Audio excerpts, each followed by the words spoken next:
So here's my step-by-step process. No fluff, just what works. Step number 1.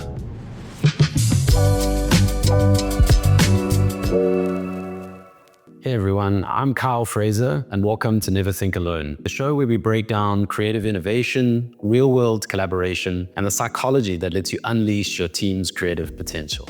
Today, I want to tackle a silent killer of great ideas, what I call the idea illusion. That moment at the end of a brainstorming session where you walk out tired, convinced that you've covered every angle, but when it comes to the outcomes, the truly original breakthrough ideas just aren't there. Does that sound familiar?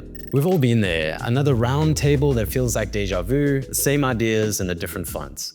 It's not just frustrating, it's expensive. Mediocre ideas cost businesses time, money, and the energy that could move us forward. I'm going to talk you through all the reasons why traditional brainstorming fails. Here's the tough love, straight from the research and even in my own teams. Traditional brainstorming is fundamentally broken. No matter how many sticky notes you use, the old approach sets you up to stall rather than to soar. Let me break down why. Number 1 is groupthink. Human brains are wired for harmony, but in brainstorms, the loudest voice or the highest ranking title becomes the gravitational center. The mediocre ideas win by default, and original thinking gets suffocated under the warm blanket of consensus. Remember, sameness is the enemy of creativity. Number 2 are cognitive blind spots. Our brains are like clever but lazy detective. Confirmation bias glues us to what we already believe. Anchoring bias means the first suggestion chains us to a particular path, and the availability heuristic makes us overvalue whatever popped into our heads most recently. That's why, as I love to say, you're just polishing familiar thoughts that you think on a regular basis, and you're not forging new ones. And number 3 is neural napping. You can't muscle your way to an epiphany. Creativity needs both focus and free-range wondering. Constant, intense concentration actually shrinks your creative scope. You need to step away sometimes to create deliberate mental marination periods so that your mind can connect concepts in the background. So what's the solution? Constraints, conflicts, and controlled chaos. Here's the kicker. Breakthroughs don't happen in wide open spaces. They happen within frameworks. If you want more innovative ideas, you actually need more structure and not less. At PlusNarrative, when we led the Spark2You mobile app design, we couldn't just import UX from other grocery apps. Instead, we built a custom remote design sprint, engineered to discourage groupthink, embrace healthy friction, and force everyone to bring new thinking to the table. The result, in just 4 weeks, we had validated a prototype that people loved, not because we brainstormed more, but because we brainstormed better. So here's the framework. I'm going to take you through a step-by-step approach to breaking what I call the brainstorming barrier.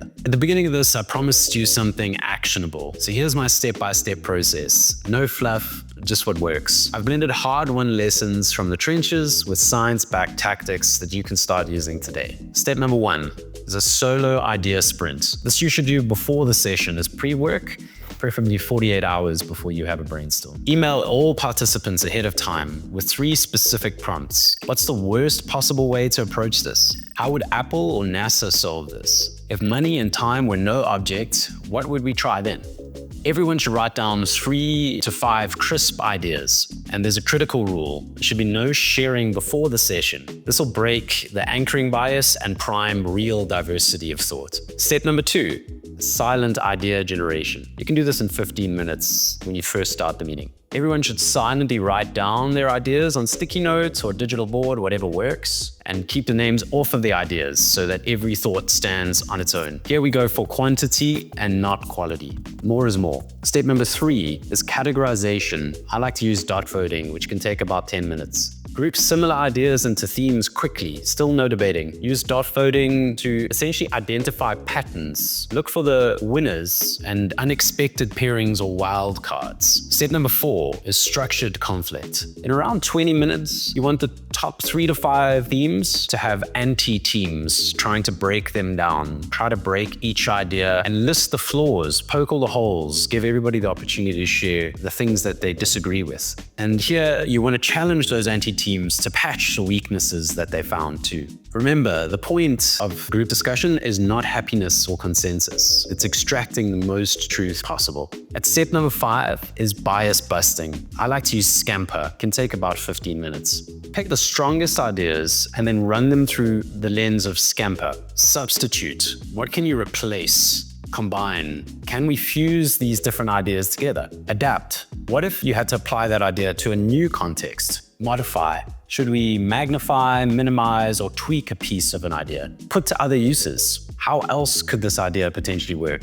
And then eliminate. What can we strip away? Lastly, reverse. What if we do the opposite of that idea? This forces each idea essentially to evolve in its own right. Step number 6 is prototyping. Develop some sort of a plan for this. It can take 10 minutes. For the top 2 to 3 ideas that you vote on, create simple, testable experiments. Set clear validation criteria for the experiments. Assign owners, assign deadlines. Don't debate forever. Test small and learn as fast as you can. At step number 7 is some form of post-session diffusion period. Build in 48 hours for mental marination. This is a break essentially after the session. Encourage everyone to let those ideas simmer. Create connections and bubble up after the meeting. Then reconvene briefly to send some of those aha moments into a forward motion. In closing, the mindset shift that you need here is that breakthrough ideas don't happen in boring brainstorms. They live in structure and creative friction. You're not looking for agreement, you're searching for insight. So if you're done with those sort of mediocre meetings and you're ready to unlock your team's creative potential, give this process a try. And most of all, never forget, structure doesn't limit creativity.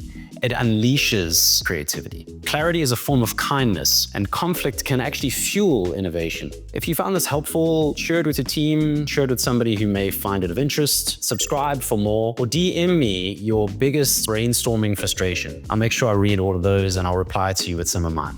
I'm Kyle Fraser. Thanks for listening to Never Think Alone. And until next time, keep thinking, but just don't do it alone. The Never Think Alone podcast is brought to you by my tech and experience design agency, PlusNarrative. PlusNarrative has been focused on people-first development, design, and strategy since 2013. I'm a little biased, but if you have an innovation, user experience, or software project brief, or you just need a trained strategist to facilitate your next workshop, I cannot think of a better team to help. We're based in South Africa and Mauritius, but we work with clients and companies all over the world. If you want to find out more, go to plusnarrative.com. We'll put a link in the show notes too. That's plusnarrative.com.